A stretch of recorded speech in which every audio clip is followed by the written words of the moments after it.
देश की न्याय व्यवस्था में इंसाफ मिलने में देरी को लेकर के सवाल उठते जा रहे हैं, लेकिन अब मुख्य न्यायाधीश जस्टिस एनवी रमन्ना ने हमारी न्यायिक प्रणाली में दूसरी खामी की ओर भी ध्यान खींचने की कोशिश की।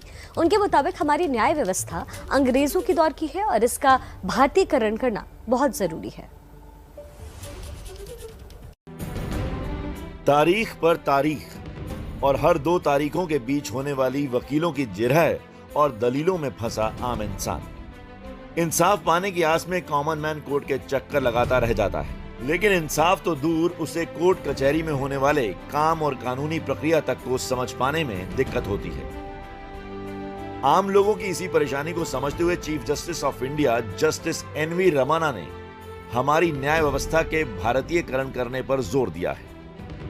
बेंगलुरु में एक कार्यक्रम के दौरान उन्होंने कहा कि देश में अब भी गुलामी के दौर की न्याय व्यवस्था कायम है और ये हमारे लोगों के लिए ठीक नहीं है।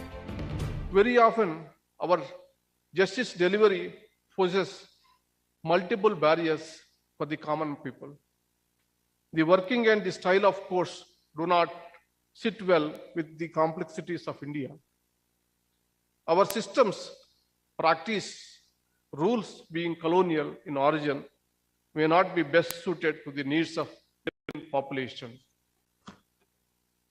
The need of the hour is the Indianization of our legal system. The need to adapt to the practical realities of our society and localize our justice delivery system. CJI Ramana ने अपनी चर्चा में गांव के एक परिवार का जिक्र करते हुए कहा कि ग्रामीण इलाकों के लोग अंग्रेजी में होने वाली कानूनी कार्रवाई को नहीं समझ पाते हैं। ऐसे में उन्हें ज्यादा पैसे खर्च करने पड़ते हैं। Parties from a rural place fighting a family dispute are usually made to feel out of place in the court. They do not understand the arguments or pleadings which are mostly in English, a language alien to them. These days, judgments have become lengthy, which further complicates the position of the litigants. For the parties to understand the implication of a judgment, they are forced to spend more money. Justice Ramana ने court की कार्रवाई को पारदर्शी और जवाबदेही भरा बनाने पर जोर दिया और कहा कि इसके लिए जज और वकील मिलकर ऐसा माहौल तैयार करें जो आम लोगों के लिए सुविधाजनक हो।